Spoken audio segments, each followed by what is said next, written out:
മാർപ്പാപ്പ ഇന്ത്യ സന്ദർശിക്കണമെന്ന് പ്രത്യേകമായിട്ട് ആഗ്രഹിച്ചിരുന്നു. നിർഭാഗ്യവശാൽ നമ്മുടെ വാതിലുകൾ തുറക്കപ്പെട്ടിരുന്നില്ല. അതിൽ മാർപ്പാപ്പയ്ക്ക് വലിയ ദുഃഖവും ഉണ്ടായിരുന്നുവെന്ന് നമുക്കെല്ലാവർക്കും അറിയാം.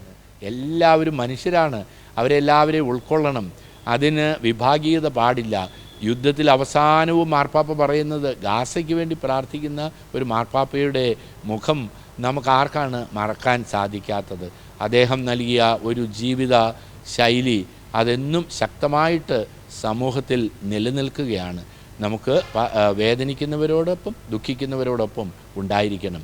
നമുക്ക് മാർപ്പാപ്പ നൽകിയ തുറന്നിട്ട വാതായനം, പുതിയ വഴികൾ, അദ്ദേഹം നടന്നുപോയ കാൽ ചുവടുകൾ പിൻചൊല്ലാൻ നമ്മെ ക്ഷണിക്കുകയാണ്. അതത്ര എളുപ്പമുള്ളതല്ല എന്ന് നമുക്കറിയാം. വ്യക്തിപരമായിട്ട് നിരവധി തവണ മാർപ്പാപ്പയുമായിട്ട് സംസാരിക്കുവാനും ഇടപഴകുവാനും ഭാഗ്യം ലഭിച്ചത് ഞാൻ ഈ അവസരത്തിൽ ഓർക്കുകയാണ്. എത്ര ലളിതമായിരുന്നു മാർപ്പാപ്പയുടെ ഒരു ശൈലി. നാം കണ്ടുമുട്ടുമ്പോൾ മാർപ്പാപ്പ ചോദിക്കും, വാഷ്റൂമിൽ പോകണോ, നിങ്ങൾക്ക് എന്തെങ്കിലും ആവശ്യങ്ങളുണ്ടോ? അപ്പോൾ മാനുഷിക ആവശ്യങ്ങൾ എല്ലാവർക്കും ഉണ്ട്. അതുകൊണ്ട് മാർപ്പാപ്പ സൂചിപ്പിക്കുക, കണ്ടോ നമ്മളോട് എത്രയോ സ്നേഹത്തോടു കൂടിയാണ് അവിടെ എല്ലാവരും ഇരിക്കുന്നതിന് വേണ്ടിയുള്ള സംവിധാനം. അപ്പോൾ ഒരു കസേരയുടെ കുറവ്, അത് കുറച്ച് അകലെയാണെന്ന് തോന്നൽ. മാർപ്പാപ്പ കൂടെ ധാരാളം ആളുകൾ സഹായിക്കാനുണ്ട്. അവരുടെ ആരുടെയും സഹായം ചോദിക്കുന്നില്ല. മാർപ്പാപ്പ തന്നെ ആ കസേര എടുത്തുകൊണ്ടുവന്ന് അത് കുറച്ചുകൂടെ സമീപത്തേക്ക് ഇട്ടുകൊണ്ട് അദ്ദേഹം സംഭാഷണത്തേക്ക് കടക്കുക. വളരെ തുറന്ന ഒരു സമീപനം.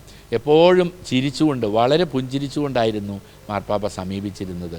തീർച്ചയായിട്ടും മാർപ്പാപ്പ നൽകിയ വലിയ ഒരു സന്ദേശം അത് ഈ സമൂഹം, ഈ കാലഘട്ടം ഏറ്റെടുക്കണം. യുദ്ധങ്ങൾക്കെതിരെ, അത് അനീതിക്കെതിരെ സ്നേഹം ആവശ്യമുള്ളവരെ സ്വീകരിച്ചുകൊണ്ട്, കുടിയേറ്റക്കാരെ എന്നും സ്വീകരിച്ചുകൊണ്ട്, എങ്ങനെ ഇവിടെ വന്നു എന്ന് ചിന്തിക്കുന്നതേയില്ല.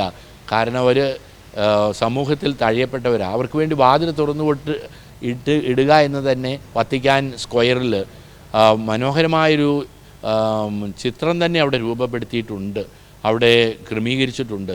കുടിയേറ്റക്കാരും മനുഷ്യരാണെന്നും അവർ അപ്രൂട്ടഡ് ആണെന്നും അവരുടെ കൂടെ ആരുമില്ല, അവർ തനിയാണെന്നും അവർക്ക് വേണ്ടി വാതിൽ തുറന്നു കൊടുക്കുന്നു എന്നും അവർക്കെതിരെ മതിലുകൾ തീർക്കുന്നവർക്കെതിരെ ശക്തമായിട്ട് ശബ്ദമുയർത്തിയ മാർപ്പാപ്പ അദ്ദേഹം സൂര്യചന്ദ്രന്മാരുള്ളിടത്തോളം കാലം അനശ്വരനായി ജീവിക്കുമെന്ന് നിസ്തർക്കം നമുക്ക് പറയുവാൻ സാധിക്കും. തീർച്ചയായിട്ടും ഓരോ നിമിഷവും. അതുകൊണ്ടാണല്ലോ നിരവധി തവണ മുസ്ലിം രാജ്യങ്ങളിലേക്കാണല്ലോ മാർപ്പാപ്പ പോകുന്നത്. മുസ്ലിം സമുദായത്തോടുള്ള സ്നേഹം മാർപ്പാപ്പ എപ്പോഴും പങ്കുവെക്കുന്നുണ്ട്. അവർക്കെതിരെ ഉണ്ടാകുന്ന അക്രമങ്ങൾ ഉണ്ടാകുമ്പോൾ മാർപ്പാപ്പ അപലപിക്കുന്നുണ്ടല്ലോ. ലോക സമാധാനം അത് ഈ കാലഘട്ടത്തിൽ ഇല്ലാതാകാനുള്ള സാധ്യതകളുണ്ട്. ഒരു മൂന്നാം ലോകമഹായുദ്ധത്തിൻ്റെ ധ്വനികൾ കേൾക്കുന്നുണ്ട് എന്ന് മനസ്സിലാക്കിയ മാർപ്പാപ്പ എല്ലാവരെയും ഒരുമിച്ച് ചേർത്തുകൊണ്ട് ആ വലിയൊരു സന്ദേശം നൽകുകയാണ്.